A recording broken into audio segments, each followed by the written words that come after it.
सुप्रभात बच्चों। बेटा आज हम आपकी व्याकरण की पुस्तक का विषय करने जा रहे हैं संज्ञा। तो सभी बच्चे अच्छे से समझ लेंगे कि संज्ञा क्या है। किसी भी व्यक्ति, प्राणी, वस्तु, स्थान अथवा भाव के नाम को संज्ञा कहा जाता है। जैसे मोहन, गाय, मैदान, घास, लड़का, खुशी आदि। देखिए, जैसे अब ये मोहन है तो ये किसी व्यक्ति का नाम है। गाय किसी प्राणी को कहा जाता है। मैदान स्थान के लिए हो गया। घास वस्तु के लिए हो गया। लड़का वही व्यक्ति के लिए हो गया। खुशी भाव के लिए हो गया। तो इस तरह से जो नेम जो भी है, नाम है, इन सबको क्या कहा गया है? संज्ञा। अब इसके भेद को समझ लेते हैं। तो संज्ञा के 3 भेद कहे जाते हैं: व्यक्तिवाचक, जातिवाचक और भाववाचक। तो सबसे पहले देखिए व्यक्तिवाचक।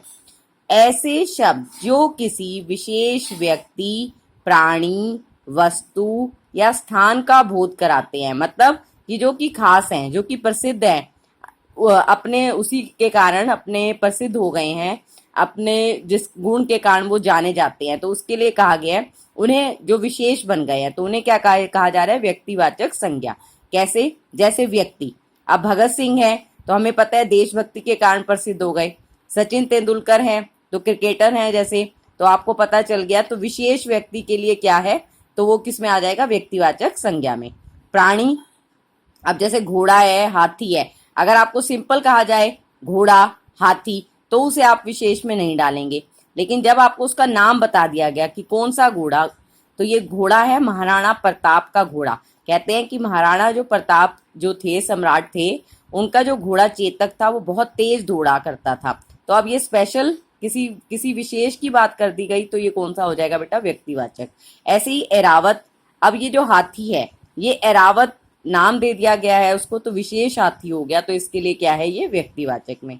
वस्तु में रामायण, अगर आपको सिंपल कोई पुस्तक कह दी जाए तो वो व्यक्तिवाचक नहीं है, लेकिन उसका अगर नाम है रामायण तो ये व्यक्ति विशेष में चला जाएगा, तो ये व्यक्तिवाचक का उदाहरण हो जाएगा।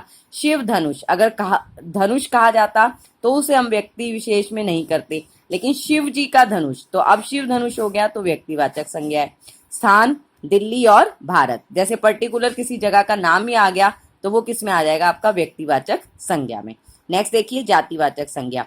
जिस संज्ञा शब्द से किसी वर्ग अथवा जाति का पता चलता है उसे जातिवाचक संज्ञा कहा जाता है। जाति मतलब जो पूरी की पूरी जाति के बारे में बता रही है।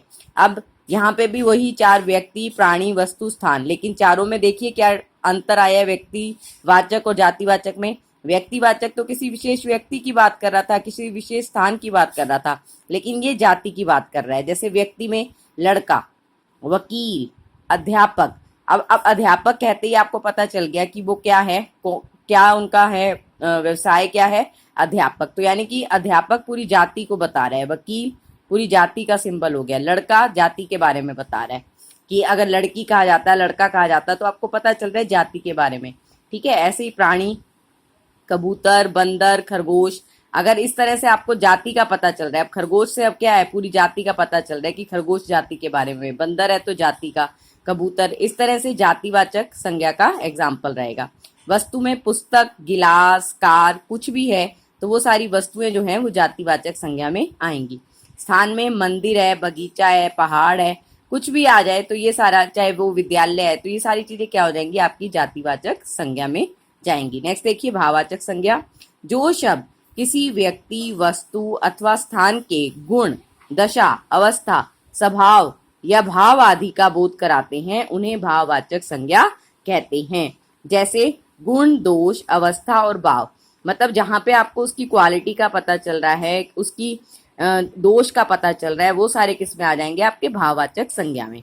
गुण और दोष में क्या है? सुंदरता, मिठास, मूर्खता, मतलब ये उसकी गुण और दोष के बारे में बता रहे हैं। अवस्था में बुढ़ापा, बचपन, मतलब किस तरह का दिखाई दे रहा है, कैसा है, वो उसकी अवस्था के बारे में बता रहे हैं। भाव में खुशी, हंसी, थकावट आदि, कि मतलब किस तरह का जो है उसका भाव है, तो वो सारे किस में जाएंगे? भाववाचक संज्ञा में। तो हमें संज्ञा के भेद में 3 चीजें पता चली: व्यक्तिवाचक, जातिवाचक और भाववाचक। नेक्स्ट देखिए अब व्यक्तिवाचक संज्ञा का जातिवाचक संज्ञा के रूप में प्रयोग। कभी कभी व्यक्तिवाचक संज्ञाएं भी जातिवाचक संज्ञा के रूप में प्रयोग में लाई जाती हैं, जैसे कर्ण दान के लिए प्रसिद्ध है। जैसे आपने महाभारत में सुना होगा कि जो कर्ण था वो क्या था, बहुत दानवीर कहा जाता था। तो अब है क्या बेटा, अगर किसी विशेष व्यक्ति के नाम से कहो तो आप इसको कहोगे व्यक्तिवाचक संज्ञा, लेकिन जातिवाचक में कैसे प्रयोग किया जा रहा है तो वो आप समझिए।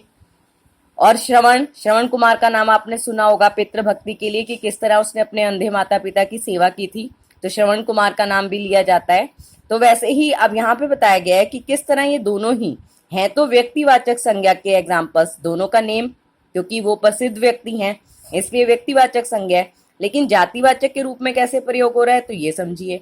देखिए ये सेंटेंसेस, तुम नहीं जानते वह पूरी नगरी कर्णों की है। क्या मतलब कि पूरी की पूरा नगर ही किसका है, कर्णों का, मतलब दानवीर लोगों का है।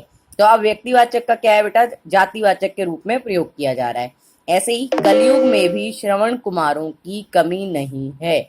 इसका क्या मतलब है, कलयुग में मतलब आजकल के समय में भी श्रवण कुमार जैसे आज्ञाकारी बच्चों की कमी नहीं है। तो अब ये किसका हो गया, व्यक्तिवाचक से जातिवाचक के रूप में प्रयोग है। अब इसी तरह से जातिवाचक संज्ञा का व्यक्तिवाचक संज्ञा के रूप में भी प्रयोग समझ लीजिए। कभी कभी जातिवाचक शब्द व्यक्ति विशेष के लिए भी प्रसिद्ध हो जाते हैं तथा वे जातिवाचक होकर भी व्यक्तिवाचक संज्ञा के रूप में प्रयुक्त किए जाते हैं। जैसे मदर शब्द टेरेसा के लिए और महात्मा शब्द महात्मा गांधी के लिए निश्चित हो गया है। देखो अब इन सेंटेंसेस को देखो, महात्मा जी अहिंसा के पुजारी थे।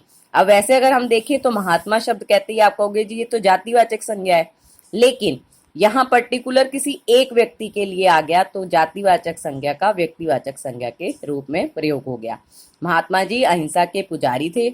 अब महात्मा जी कहते ही आपके दिमाग में आ गया कि महात्मा गांधी जी की बात की जा रही है। मदर जीवन भर गरीबों की सेवा करती रही। अब मदर वैसे जातिवाचक संज्ञा है, लेकिन यहाँ पर किसके लिए, मदर टेरेसा जी के लिए प्रयोग हो रहा है। तो इस तरह से जातिवाचक संज्ञा का व्यक्तिवाचक संज्ञा के रूप में प्रयोग हुआ है। धन्यवाद।